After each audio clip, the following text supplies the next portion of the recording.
Hello, this is Required Fields, and in this video I'm going to do another installment of my What's Been Spinning series. But something a little different here you might notice in this video as opposed to my other videos is the fact that I'm actually not wearing a metal band shirt. Somebody pointed out to my videos once, the person I wear a different metal band shirt in every video. I kind of try to do that, but my good friend Scott Waters actually mailed me this package in the mail earlier this week of some CDs and this shirt for his website. He actually started a record label. Yes,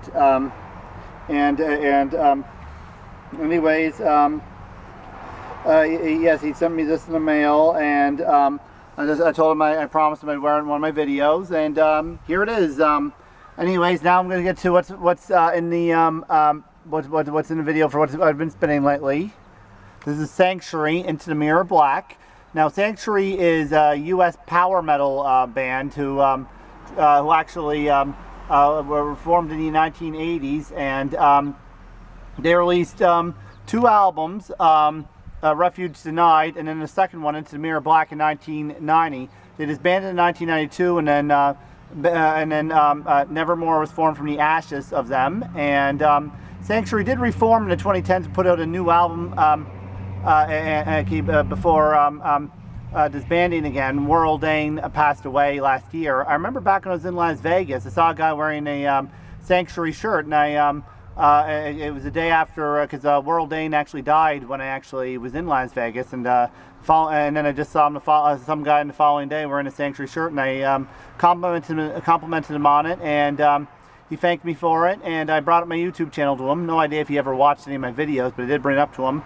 Anyways, this is Into the Mirror Black, the second Sanctuary album of three, and they disbanded. Then they, a couple of years after this album, then they reformed, and in the 21st century put out one new album, and now they're done again. But anyways, this is a good album, Into the Mirror Black, very dark U.S. power metal album. Favorite track on it is Future Tense, and then this is I have a band here called Banshee, and this is their album Mindslave.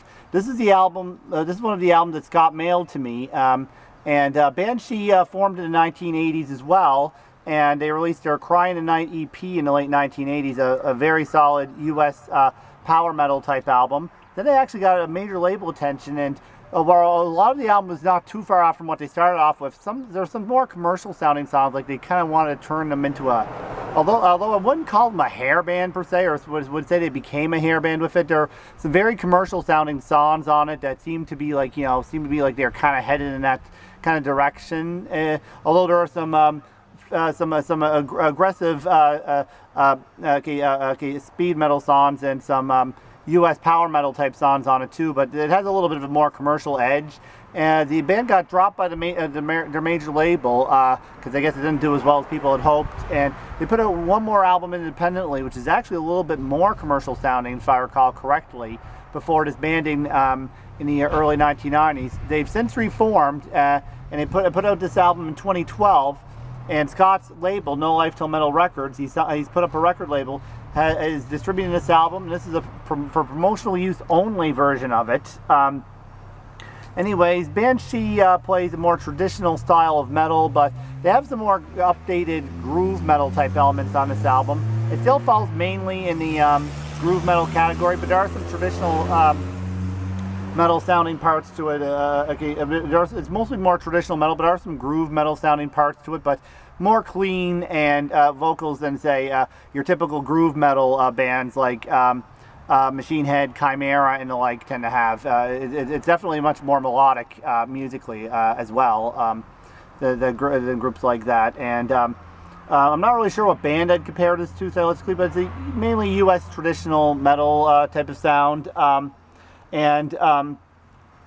like Cry for the Night the best of their work, but this is a pretty good release.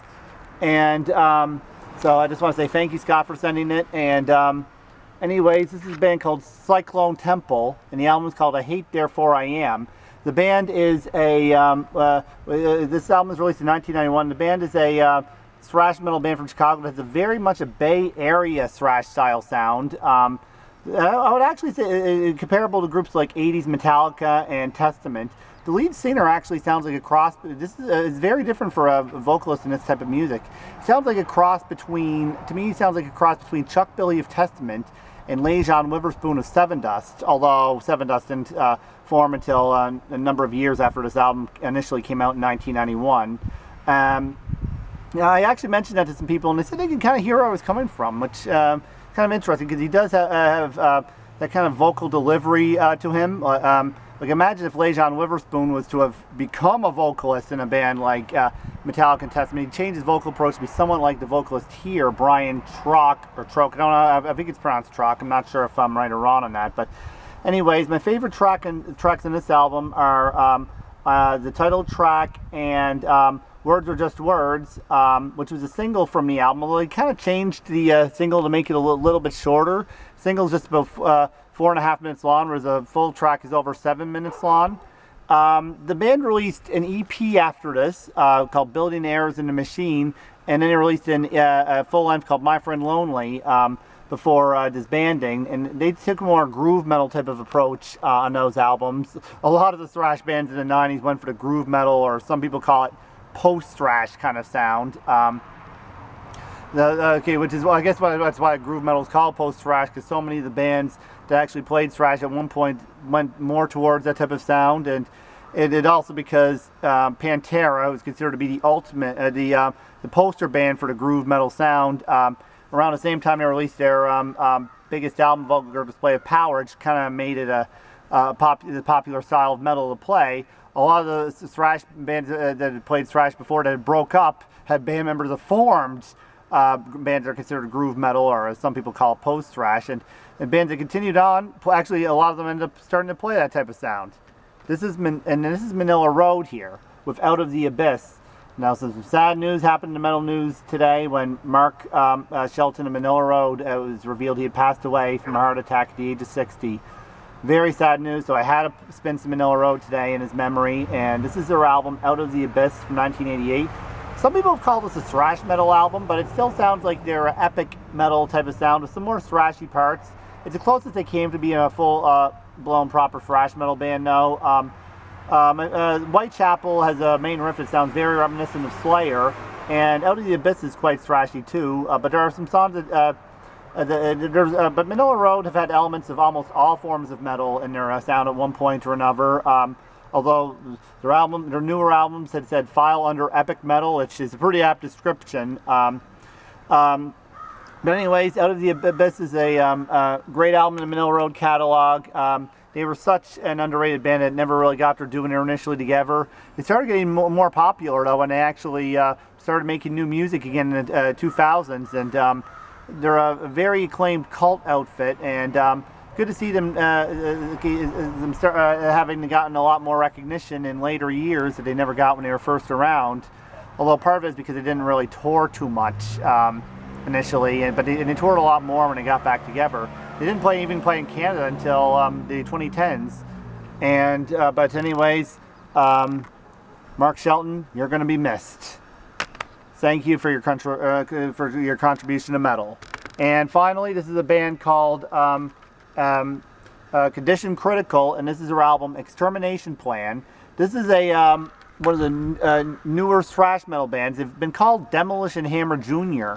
I can see where they come from, although Demolition Hammer are definitely the better band easily, but then again, there's not too many metal bands that I prefer to Demolition Hammer, that's for sure.